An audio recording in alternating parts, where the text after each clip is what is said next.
Hi. You sell your spinach at that Esther? Yep. It's very good. Yeah.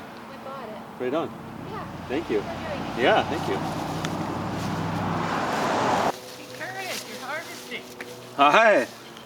Harvesting the first lettuce. Oh, yeah. So I got some seeds today. Oh, good. What? Oh, yeah, absolutely. Hi. I love how you do that. Thank you. How you doing? Good. What are we all planting? Oh, we got all kinds of stuff planted. Have a good one. You too. Well, you can see that whenever I work in the front yard, I get talked to by all my really friendly neighbors. So maybe I'll call this video "Friendly Neighbors Have Too Many Nice Things to Say."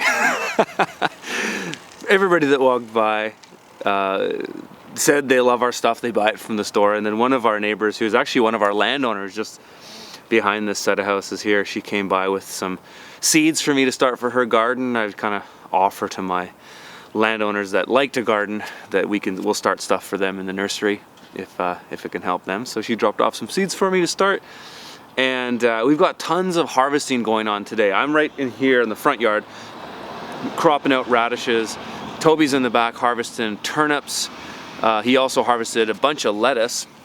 We're getting about 50 pounds.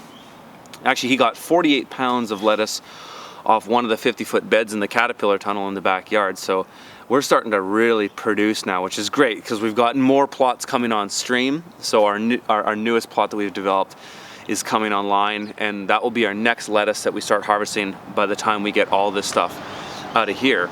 So lots of production happening. It's great to be cropping out entire beds now. I'm kind of doing these radishes in a slightly different way than I normally do, different than how I wrote about it in my book. I'm just doing these for a specific customer who wants bunch type radishes, but without the bunch, without the elastic, because it's just all going to one restaurant, and but 12 in a case. So we harvest them as if we were doing a bunch, and I just kind of count how many I make as I go, and then I just do 12 per box, and then these get washed and then put in a proper box, like a cardboard box that goes to this customer.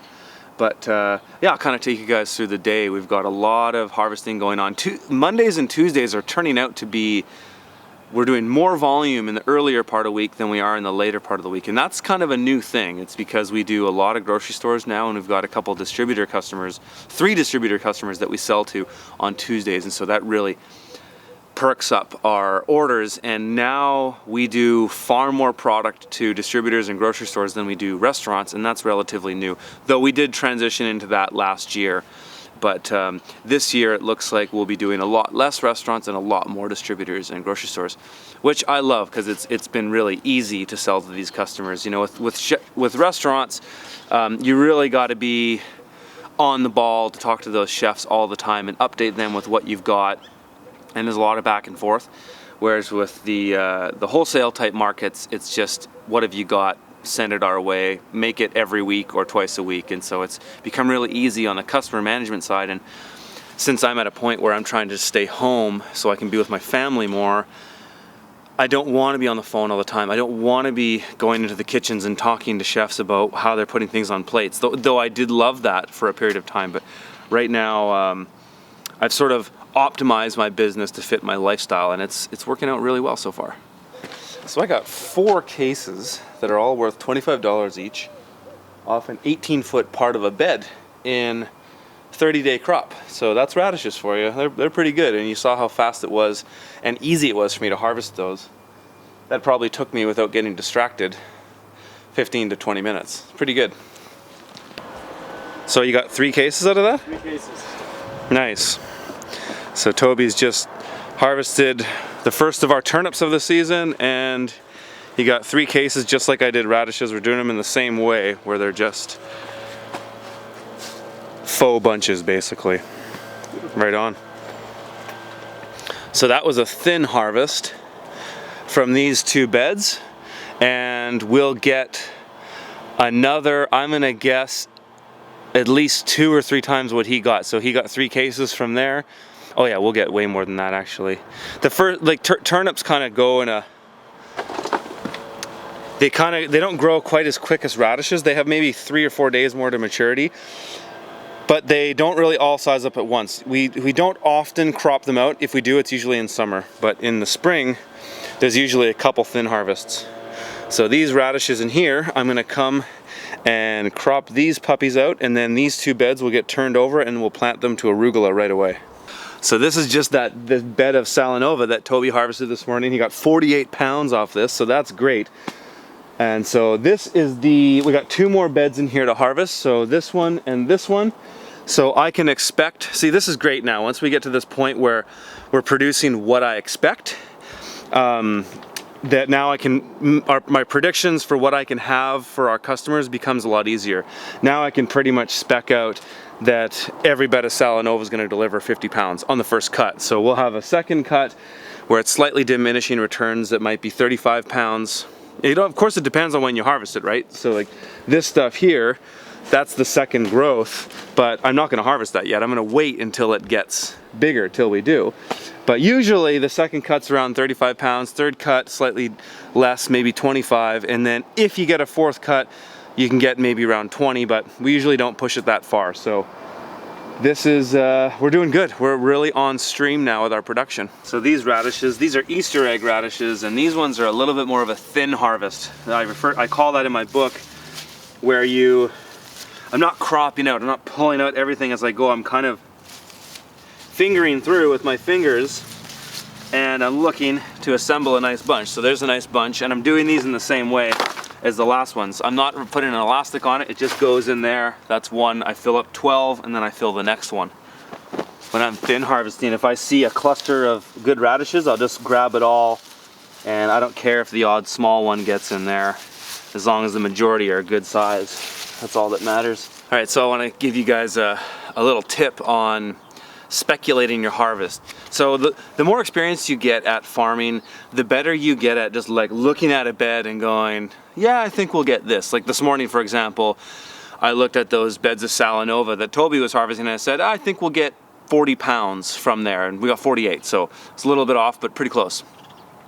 So right now, these radishes, since I'm thin harvesting them, it's a little bit harder to estimate on what I'll get. Like I can look at it before I harvest and say, maybe I'll get a few cases, but I don't really know. It's kind of a shot in the dark. However, all you got to do is go and harvest a little bit of the bed, and what you find in that space will most likely translate to the rest of the bed, unless there's something really anomalous, like maybe that half of the bed gets a lot more sunlight than the rest. But that wouldn't be the case here, because this bed gets enough light, even light throughout the day. This bed that isn't planted, that I'm standing on right now, doesn't. That's why it isn't planted yet. So I've harvested half of the bed so far, and I've got 2 cases and a bunch there. So by that logic, it's probably safe for me to say, yeah, I'll probably get another 2 cases. So maybe I'll get 4 cases out of a thin harvest from this bed. And that means I'll probably get another 3 or 4 cases later in a few days, maybe at the end of the week, when I come and crop this out. So the reason why you would want to do that is, say you were kind of under the gun and you had CSA orders to fill, restaurant orders to fill, so on and so forth, and you're working with your team. Somebody's out harvesting, somebody's washing, somebody's packing, so on and so forth. And getting that information to the people who are putting the orders together would help them change things if they need be. So say this is all the radishes I've got in the day, and I'm out here harvesting. I should just go and harvest 1 case, measure how much bed that is, do a little calculation to figure out what I expect, and then I could maybe text message or go and tell the team, hey, I think we're gonna get this. So if you need to change the orders around based on that, if there's shortages or if there's too much, then you can do that. So that's just kind of things that happen on the fly when you're farming. But I think by finishing this bed, I'll get about 2 more cases. So that's my guess. Let's see if my logic plays out.